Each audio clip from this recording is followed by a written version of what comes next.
Caster Semenya's long run is over. The former Olympic champion will stand down from further legal action. The latest Trump target, Minnesota. The U.S. DOE claims the state's stance on trans student athletes violates Title IX. We look at the history and controversy of a sport and inclusion, and we look at a group that's trying to affect change in the middle of chaos. Hello again, everybody. This is Transpositions Sports. I'm Carly Chardonnay Webb. Breaking news to start off tonight. Lawyers representing two-time Olympic 800-meter champion Caster Semenya of South Africa announced Thursday that they will seek no further appeals in her legal battle against World Athletics, stemming from sex testing regulations that have barred her from competition since 2019. In July, Semenya won a ruling in the European Court of Human Rights. Judges there cited that the Swiss Supreme Court denied her right to a fair trial, opening the door to the possibility of gaining an appeal and returning the case to the Swiss Supreme Court or back to the Court of Arbitration for Sport. Quote, Caster's legal challenge reached the highest possible court with a highly successful outcome and will not be taken further in the circumstances.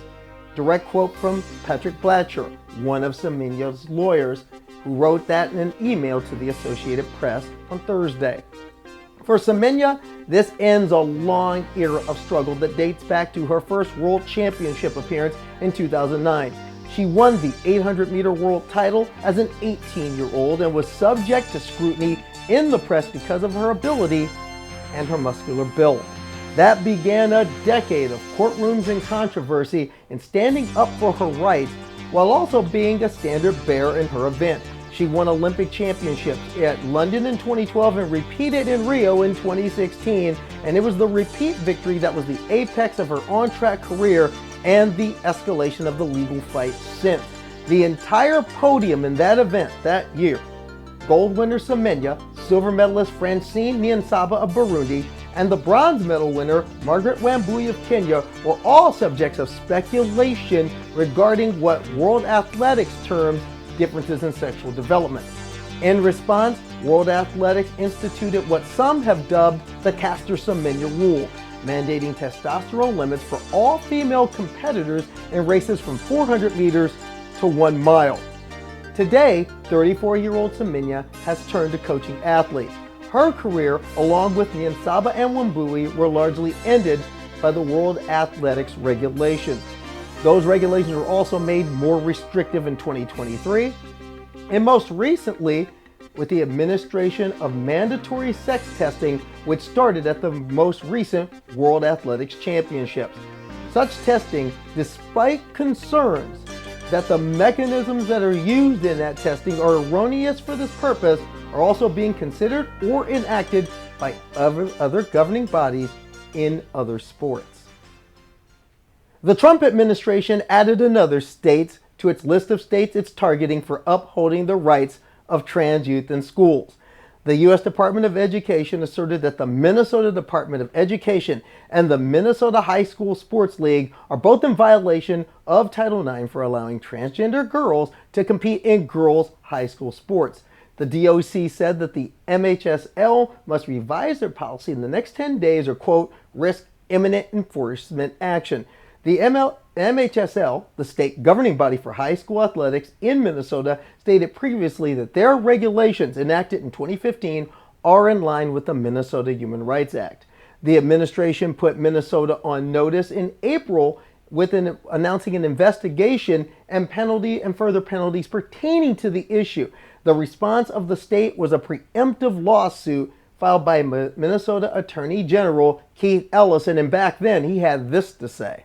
The reality is that he has already inflicted a concrete injury on our state by saying, we're going to sue you. All we've done is believe him. And so that's it. And so, yeah, I expect the pattern will be that, that we're going to continue to stand up for the rights of people. And let me just remind everybody, I have no desire to sue the president or the Trump administration. I do it because I believe he's clearly violated the rights of Minnesotans. I don't take any joy in this. In fact, I wish I didn't have to do it. But when he says that he's going to withhold money from Minnesota. Punish all of Minnesota because we will not sell out trans kids. Then I just take extreme umbrage to that, and I'm going to do what I can to protect the kids. Since the president's executive order on trans athletes earlier this year, California, Maine, and Massachusetts, and 2 school districts in Connecticut have directly faced punitive action by the federal government. Maine forced the administration to accept a settlement over attempts to freeze funds due to alleged Title IX violations back in April. The common denominators are in play are that each of these states and school districts are democratically controlled, have strong human rights protections for transgender citizens, and have previously or currently have transgender student athletes competing for their school teams. Now, Minnesota was at the center of this discussion earlier this spring when a starting pitcher for a state championship softball team at Champlain Park High School was reported to be a transgender girl. Neither the student athlete nor the school publicly affirmed her gender identity. Turning to TransJoy update, we had birthdays this week, both of them on Thursday, one for an ally and one for an icon. First, the ally. Happy birthday, Colleen Vaserka, the owner of the Connecticut Ambush, the football team I've been proud to play for the last 2 years. Had a birthday on Thursday. She turned 55. Happy birthday, Colleen. Looking forward to the 2026 season.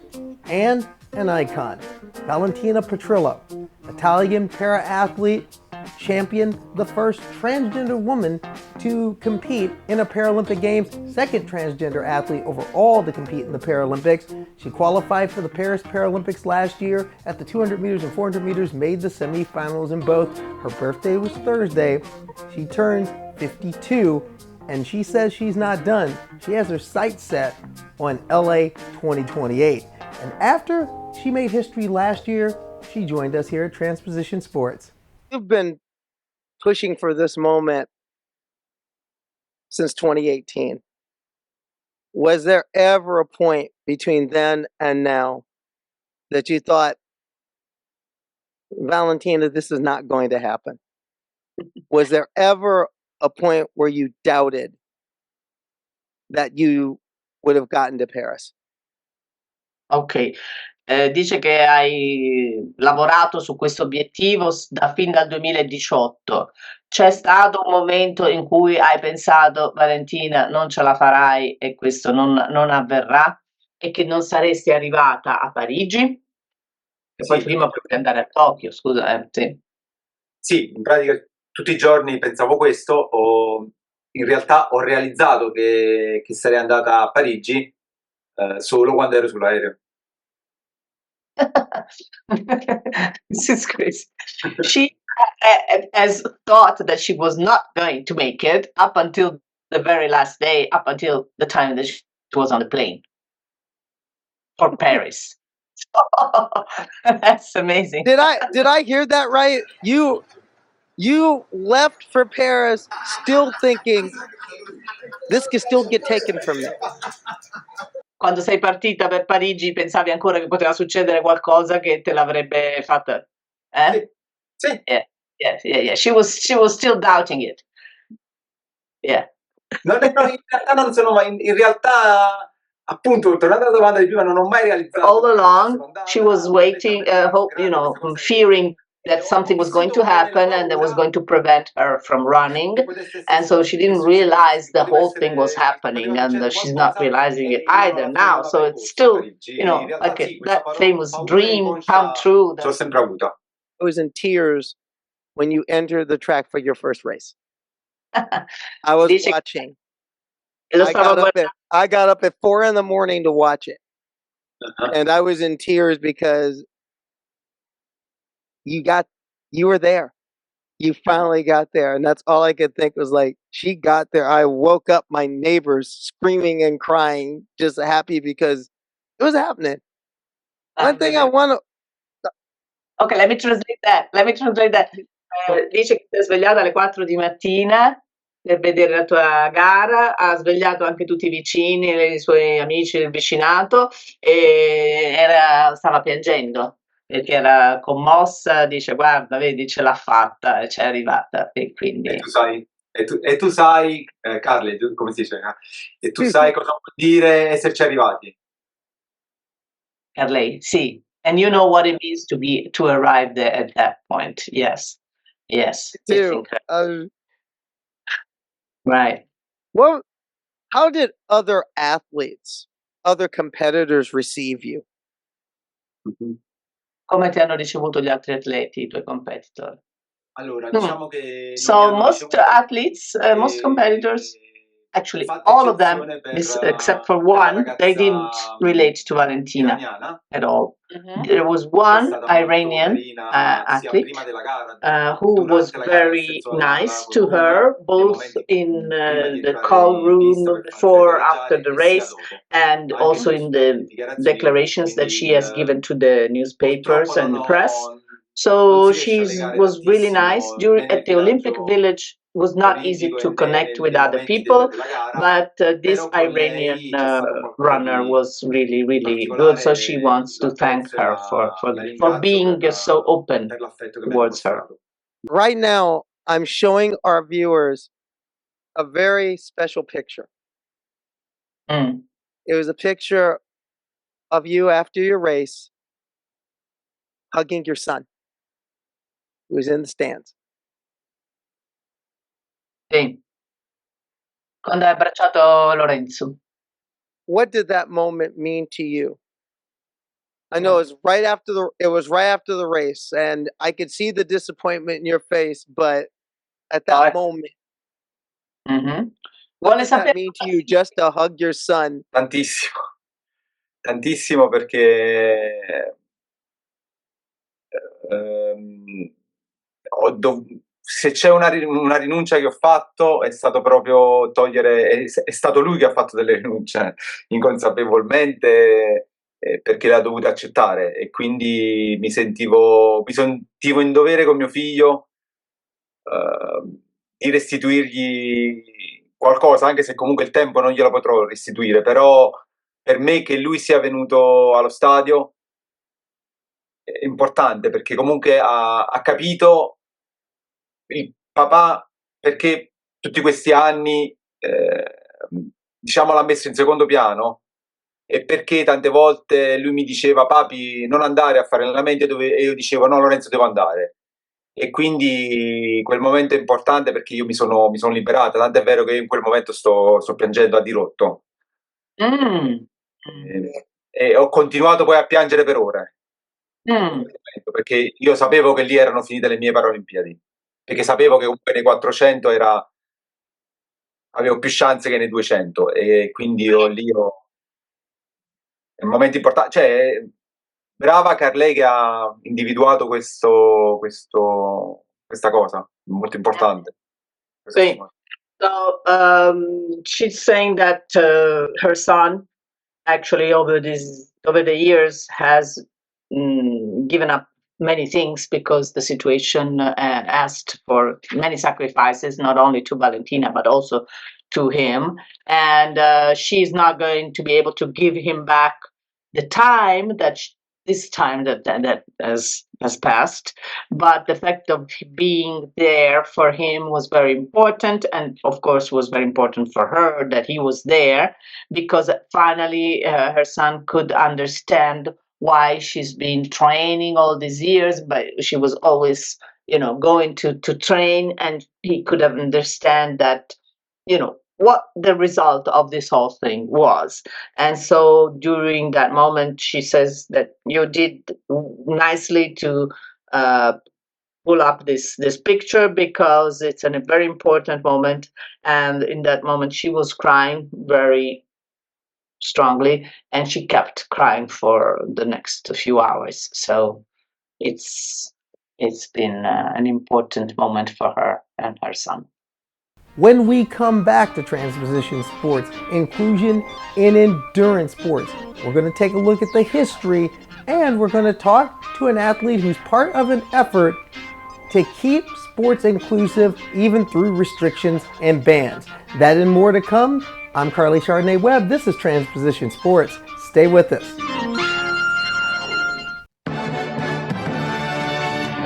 don't want to be considered a bigot or a transphobe. She tied for 5th place, and now she'll cause trouble. Riley Gaines is there. Riley Gaines, a real American transphobe. Riley Gaines is there. It's been 2 years, she's still jealous of Leah, and the trophies both look the same.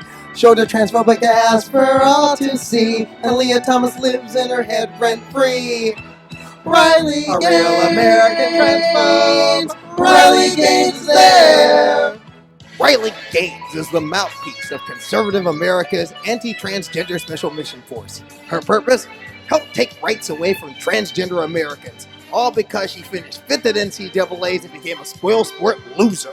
She won't shut her mouth, she's a well-paid bigot, and Riley does not care. Riley Gaines, Riley Gaines. I interrupt Transposition Sports because I'm cute, and I can't. And for this message from the angry gay grandpa. You don't pay me enough for this, Carly. So maybe I'll start a little bit softer.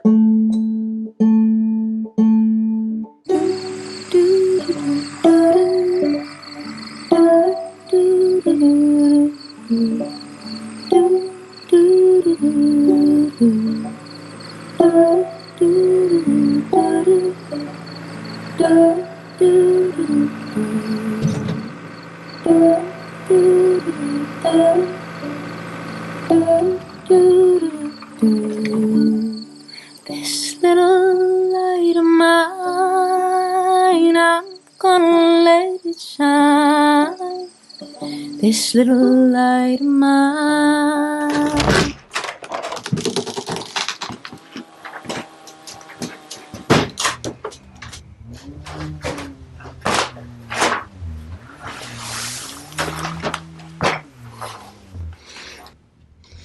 Dad?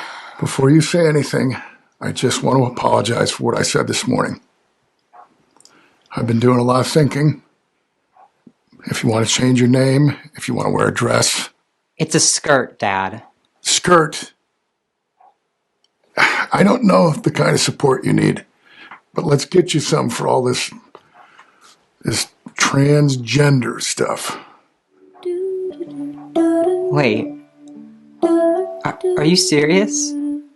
Dad, what is this? Oh, this is me supporting you.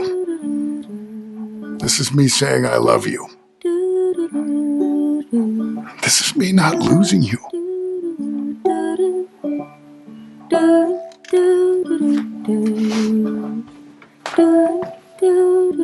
I love you, Dad.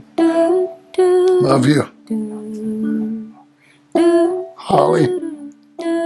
This little light of mine, I'm gonna let it shine. Welcome back to Transposition Sports. I'm Carly Chardonnay Webb. Now, endurance athletics, especially multi-eventing, cycling, have been quite popular for transgender people who just want to get out there and compete. 3 weeks ago, Chris Mosier was at the World Duathlon Championships, his 7th World Championship appearance as a member of Team USA.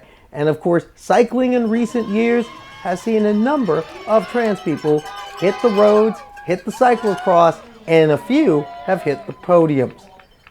But now, there have been bans, there have been restrictions. The most recent was the total ban put on trans women in competitive cycling by USA Cycling, which took effect September 15th. We're going to take a look into the history of how we got to this moment. The roots of cycling struggling with this issue in some ways comes from one of the first transgender athletes post the Stockholm Declaration to make a national team, Catherine Dumaresque, Canadian mountain biker. In 2006, she won a Canadian national title. The person who finished second, she was rather transphobic about it. Another Canadian, road cyclist Christine Worley, took her complaints against the IOC, the Union Cycliste Internationale, and Canada Cycling all the way to the Human Rights Tribunal in Ontario in 2015. She alleged that the IOC's anti-doping and gender verification policies are discriminatory. Worley charged that these policies have damaged her health and her ability to continue to take part in competitive cycling. Worley won her case in 2017, and the UCI, Canada Cycling, and the IOC pledged to revamp a number of their policies surrounding the issue. Then came a different Canadian a year later. Veronica Ivy, master level track cyclist. In 2018, she won her first UCI World Masters title and was met with some backlash. In 2019, she made another run towards a championship and became a full-blown global controversy, as well as becoming reluctantly the face of the issue. The people who oppose my existence still want to think of me as male. They use the language of that I'm a man. And so there's this stereotype that men are always stronger than women. And so if you think of trans women as men, then you think there's an unfair advantage. Sport as a human right, just explain what that means for you. We care about the Olympics. We care about our favorite football club. We care about the Rugby World Cup. We care about sport. It is central to society. So if you want to say, well, I believe you're a woman for all of society except this massive central part that is sport, then that's not fair. In 2020, Emily Bridges, once an up-and-coming prospect in Britain, came out as trans and was looking to return to compete as a woman in 2021. Now by 2022, she had a UCI competitions license and was preparing to compete in the National Omnium Championships, a key qualifier for Team GB with the Commonwealth Games to come a couple months later. The UCI and British Cycling, who both previously affirmed her competition licenses, took them away a week before the competition at the urging of a group of competitive cyclists, including former world and Olympic champions, working alongside some of the biggest anti-trans voices in Britain. Women have a protected category. They have that category so that we have opportunities and so that we can excel in sport. If you take that away and you allow male bodies into that category, you will destroy women's sport. Bridges wasn't allowed to compete, and later that year, the focus shifted across the Atlantic. Austin Killips, a 26-year-old hustler from Chicago. She has had a sensational year. Austin Killips was riding a wave of momentum that fall. A few weeks before the USA Cycling Cyclocross Nationals, she won her first UCI World Cup event. She had been improving in both cyclocross and road cycling and entered the National Cyclocross Championship Women's Elite race as a dark horse. She ended up third, gaining a podium spot, and she wasn't done. The next year, Killips went on the road and won the 5-day Tour of Gila in New Mexico, a lower-level professional UCI-sanctioned event. However, that win opened the doors to the UCI's ban on trans women in elite competition 1 month later, and the anti-trans lobby ate it up like a Dove bar. We haven't had too many situations here in the UK. It's much worse in America. At the moment in American cycling, there's 50 transgender women. So that's trans-identifying males that are in elite women's sport. The ban took away Killips' chance to compete further. It also erased the Olympic hopes for Bridges and for American BMX hopeful Chelsea Wolfe, who was the first alternate in BMX for the Tokyo Olympics in 2021 and was in the scrum to make Team USA for Paris in 2024. I woke up to a text message from a close friend of mine saying that the UCI had just enacted their ban, and my entire world just got ripped out from under me. Can we talk about what was the UCI ban that they enacted? So they cleverly tried to disguise it as not a flat-out ban by saying that you have to have started undergoing hormonal replacement therapy prior to the age of 12, which, you'll also notice that is something that not only is it illegal in most places, it's also not advised by most doctors. It's not necessary to do. So it's something that I don't think anyone in the world could possibly meet that criteria, just based on a health and legal standpoint. I don't think there's anyone that meets that criteria, but they confuse the matter. So nobody can say oh, it's a flat out ban, because they can say well, somebody could theoretically in a made up universe meet this ban, even though they couldn't.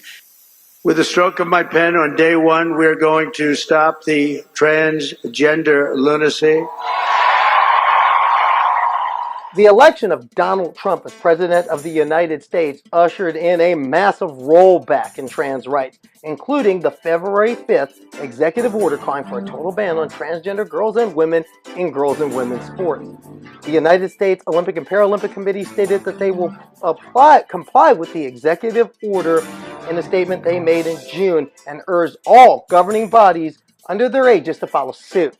A week later, at the USA Cycling Masters and Junior Road Championships in Milwaukee, Kate Phillips won the women's 55 to 59 road race. Now, Phillips is a trans woman, and the fact that she won drew some people's ire. And it also powered what you're seeing now. Another sport closed off, at least for now. Joining me now is someone who knows this history and has ridden some of this history as a trainer and as an athlete. Patty Flynn, welcome to Transposition Sports. It's good to have you. Hi there. Thank you for having me on. And I like your background. Austin is someone who I met doing my first cross race. Well, I'm wondering, what was that race like? I was nervous, and I don't know if that was the year, if that year they had some Save Women Sports people there, but I definitely know that venue maybe the next year did. But I know that Austin, she's a wonderful human being and was loved by everybody that competed with her and against her. And it was really awesome to see her, unfortunately, go so far that she garnered a lot of negative attention. But as far as all this, just before we start talking about the policy group itself, yeah, where do you think all this is coming from? As someone who's been a competitive athlete and who's trained athletes, has worked with people who are in areas such as sports training and sports psychology who have been favorable and supportive of transgender people in sports. In your mind, where did this come from? I don't think it has anything to do with sports. It's a convenient wedge issue. It's something that is easy for them to message. It's really, really relying on that transphobia that our country has had for, I mean, I don't know, forever maybe. I have watched that documentary called Disclosure and seen the origins of much of the transphobia that happens today is from the past. And so it's not surprising to me that it's happening. I just am surprised that my issue has come about because the president of the United States has decided that it's an issue. And I'm just riding in a beer league, essentially, is what I call it. It's just relax. This is just bikes. We're just on a Sunday having fun. We're in a Sunday league. And now we're telling people that they can't go and be part of that. Yeah, I've read in your Instagram recently that you just want to be in this. You want to be in this particular race, and you were told that, well, we're going to take the UCI rules for this. You came up to them and said, this isn't a good idea, and they agreed with you, but they said for the rest of the series, we're just going to keep it as it is. Oh, yeah, that was last summer for a mountain biking series, yeah. And actually, that was what got me some heat on right-wing media and the website formerly known as Twitter. But I actually at that point is when I think I took all my socials private and actually deleted all the apps and stopped using socials. I mean, boggles my mind that I've been pushed out of social media because I dared ride bikes. Now, one thing I do want to talk about, because as a cyclist myself, what made this sport so accessible? And in your mind, Why the backlash? Well, again, I don't think it's anything to do with sports with regards to the backlash. I think it's just an easy wedge issue that allows them to, kind of like froth up their base, gets them all excited so that they can do the other things. It's really leaning on people's prejudices and their just lack of knowledge, or it's I wouldn't call it ignorance, because that almost sounds like it's something that people are doing out of like some other reason, but like ignorance of the reality of the diversity of trans bodies. Like we're not all the same. There's plenty of short, tiny trans people. There's plenty of taller trans people like me. Like we're a slice, like we're not all from the same area. We're just from everywhere. And just like the rest of society, we're just a collection of, random people. And that is, there's this presumption that we're all so powerful. I've been joking, which I mean, it's a little bit of gallows humor, but I'm joking that I've been banned because I'm too powerful for bikes, even though I'm middle of the road Cat 4 racer in cyclocross. And talking about the initiative that you're a part of, Inclusive Endurance Sport Policy Group. First, how did this come about? What was the genesis of this? Well, so last summer, I, as you mentioned before, I had that issue with that it was like a small mountain biking series here in the area that I live in. And I pushed back at them, and I was kind of upset. And I've looked at the human rights like our statutes and legislation that have had passed here, and I was like, I really should push it. And like, they've done one race and they've had like 3 women race. Like, what's the harm in changing this policy? I mean, it's not gonna. I mean, there was only 2 more races. I was probably going to race just one of them. Like, I don't understand. But I'm like, I don't want to punish a small local organization either. They didn't know. I don't know. I just sort of let it die because I got so many other things, and like it's going to take forever. It's not really going to change the game. And besides, like USA Cycling is got our back. And then of course, we had an election, and I'd been hoping that this wouldn't happen, but I've seen things happen in different governing bodies, and I kind of had a feeling it was only a matter of time. I just didn't expect it to be like 2 weeks before cyclocross season started.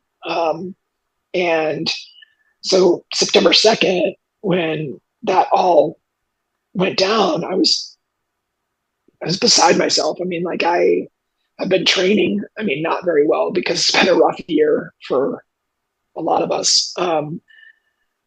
And, I really had my sights set in I decided not to do much road cycling this year because I had previously like kind of burnt myself out on doing too many road races. And I kind of parked my gravel races, partially because of the atmosphere. A lot of gravel races are in rural areas, and I always am looking at the signage in people's yards. And it's just not always the safest place to be. But so like cyclocross was my season, and I guess so. I took it a little personal. Like I was not happy, and but I didn't know what I was going to do. I knew I was going to file something with the Illinois Department of Human Rights, which I have since done. And I know I've got a couple more that I'm going to do. I've done USA Cycling, and I've got a couple of other organizations that that I think need to step up and make some changes. And I think the only way that they're going to do that, because I've asked, and the only way that they're going to do that is if they have someone telling them to do that.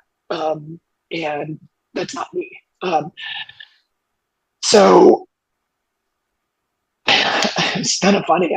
I just, one day it hit me like, I think I need to get other trans cyclists together, because if my thing goes in, my little, and I've reached out to like legislators and my contacts in Equality Illinois, and I'm supposed to be meeting with soon, to try to continue to push this. I've sent information to the ACLU and some other organizations to try to get some legal help, because I want to take it to that level, because I think it's important.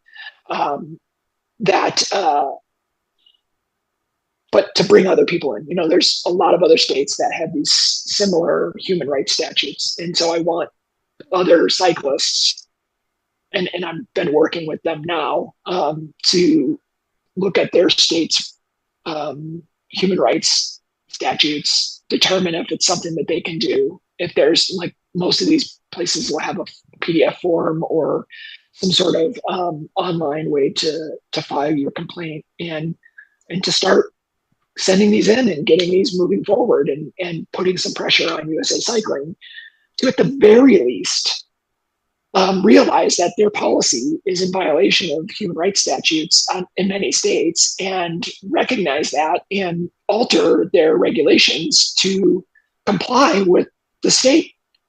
I don't know what the or else is, but I'm sure there's some sort of or else that the people who are in charge of enforcing those human rights statutes will add to that. That is you need to do this or else. And I didn't have a name for it. I was just like, I'm going to gather these people. And, I know quite a few other trans athletes around the country. And, there's not like there's millions of us either. So, it's pretty easy. And I just came up with an idea for an Instagram and put it out there. And like all of a sudden have a bunch of people who are interested in helping us as allies, and interested in doing their own work as a trans athlete to try to push back at this. So it's been really well received. And I have, up to this point in this exact call, been sort of behind the scenes and not wanting to put my face to this, because it's not about me. It's not about my racing. It's not even about the complaint that I filed. It's about all of our right to participate in sport in the way that we should be able to. And that's a question some people will ask, because you said in the way we should be able to. How do you answer to those who say, well, how should you be able to? Because personally, I don't think you should. Well, I'm a woman, so that's where I race. And the women who I race against and with, I'm sure that there are some one or two of them who don't like me racing. I'm embraced by everybody. And every other trans woman that I had known to race in my area has been embraced as well. And all the other trans women that I talk to who are cyclists and runners and triathletes are all like, I think there's a lot of noise being created by a very few people who, in their minds may have what they believe is a legitimate concern. And I would certainly listen to actual concern that is in good faith. But I I'm not certain that all of it is presented in good faith. Well, that's also leads me to a question because you not only work, you're not only an athlete, you train athletes. Yep, So I'm you're privy a to running the coach. data. Yeah. Yes, I know about your coaching firm. And you're privy to a lot of the data. You've seen some of these studies. You've written about some of these studies. Yeah.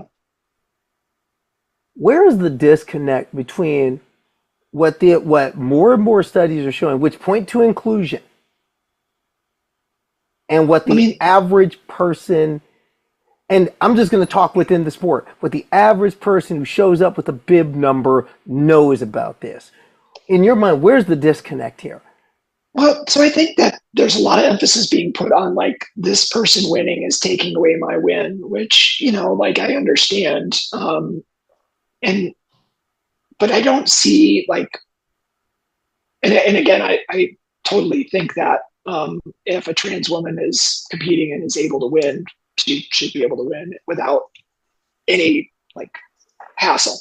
But it's also, we do these sport, we do sport for the experience, for the community. And, so like not even thinking about the flawed science that is being used to prevent us, and the ignoring of the studies and the literature studies, that Canadian literature study that went through multiple other studies to say actually trans women might have a disadvantage by several factors. Or I read the book Fair Play by Katie Barnes, and they wrote on the history of women's sport in that book, and how, like, again, I think that we're applying rules for Olympic athletes.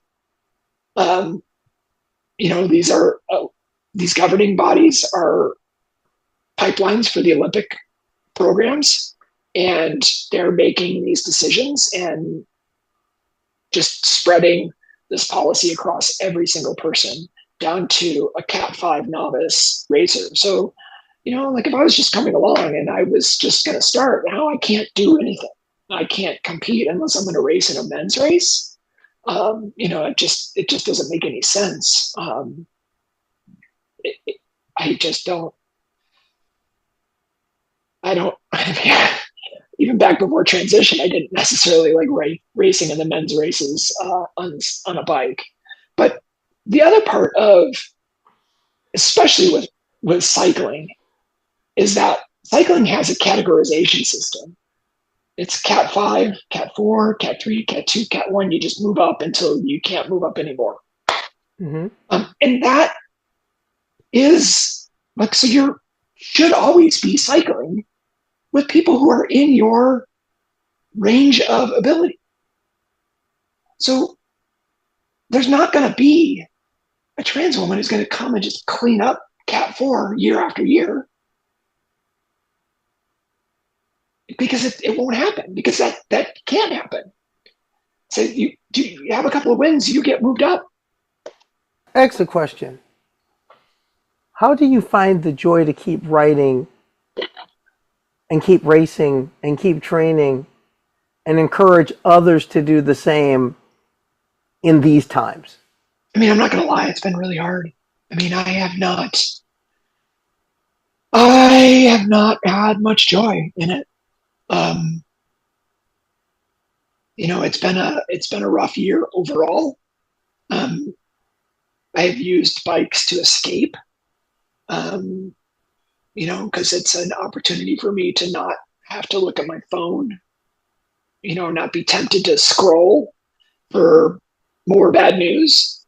And so in that way, it's been fantastic. And, I don't own a car, so I'm riding every day.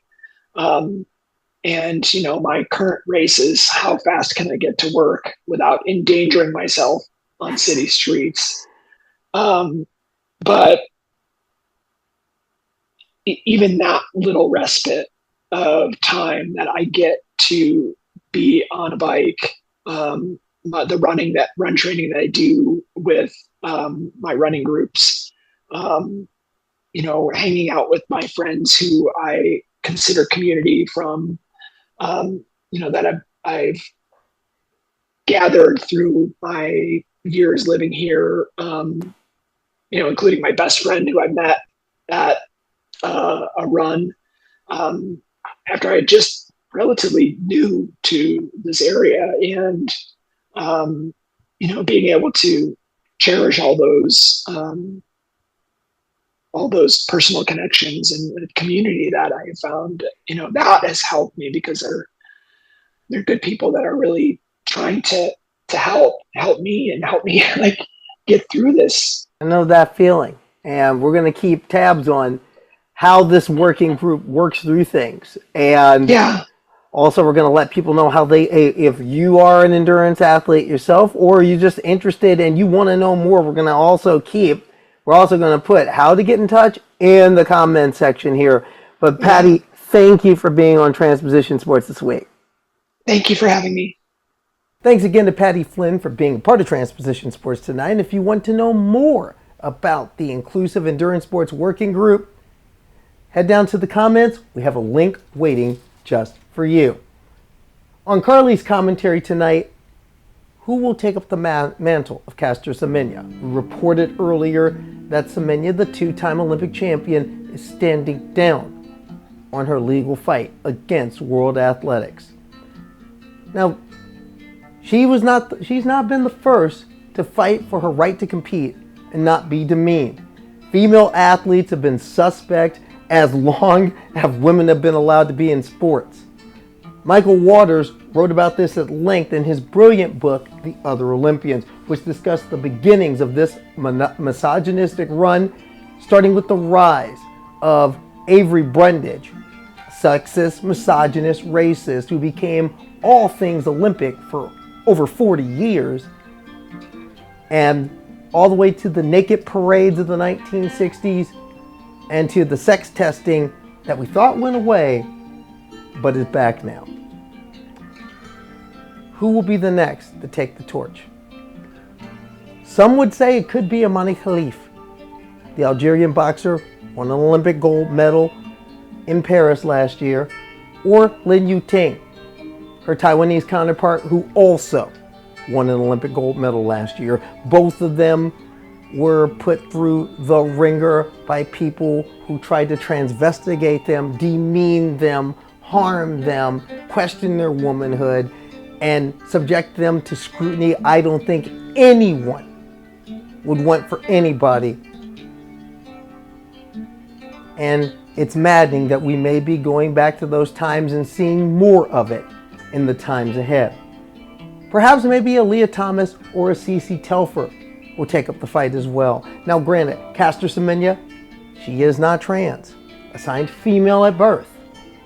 However, the hysteria has roots in transphobia, and those roots affect trans women and cis women alike. They still do. Gender verification testing is archaic, it's misogynistic, it's racist, it's classist. The targets in recent years have exclusively been women from the global south, be it from South Asia or sub-Saharan Africa in most cases, being represented by governing bodies that don't have the political or financial firepower to take on large, Western, well-moneyed governing bodies and entities that are acting in a colonialist manner. Let's just call it exactly what it is. There is no reason for sex testing. Even the person who first gave you the science to do it says, this is a bad idea. I think we need to listen. Caster Semenya fought a valiant fight, fought the good fight. Now it's time for the rest of us to get in the trenches and follow the lead she set. For Transposition Sports, I'm Carly Chardonnay Webb.